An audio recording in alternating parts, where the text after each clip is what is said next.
Final டே காலேஜ்ல எல்லாரும் போய் வெளியில போய் என்ன பண்ண போறீங்க அப்படின்னு சொல்லிட்டு எங்களுக்கு ஒரு கோர்ஸ் கோஆர்டினேட்டர்னு இருப்பாங்க அக்ரிகல்ச்சர் ஹார்டிகல்ச்சர் காலேஜ்ல. அவங்க கேட்டாங்க. அப்ப எல்லாரும் ஒண்ணு ஒண்ணு சொன்னாங்க. ஐஏஎஸ், ஐபிஎஸ், ஹார்டிகல்ச்சர் ஆஃபீஸர் அது இதுன்னு.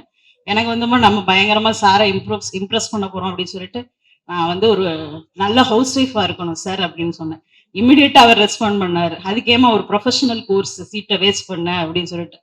எனக்கு அப்ப வந்து இந்த ப்ரொஃபஷனல் கோர்ஸ் 4 வருஷம் படிக்கணும்.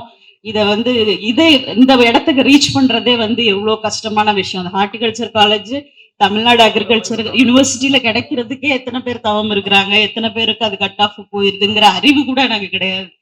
அப்போ அம்மா அவர் சொல்றாரு அப்படின்னு சொல்லி other later part of the period நான் வந்து உணர்ந்தேன். அந்த அதை இமிடியேட்டா 2000 ஆகஸ்ட்ல கோர்ஸ் முடிக்கிறேன். செப்டம்பர்ல என்னோட வாழ்க்கையோட லட்சியம் என்னது, ஃபர்ஸ்ட் லட்சியம் நிறைவேறிடுச்சு. நல்லா கல்யாணம் பண்ணேன், ஹவுஸ் ஒய்ஃப் ஆனேன்.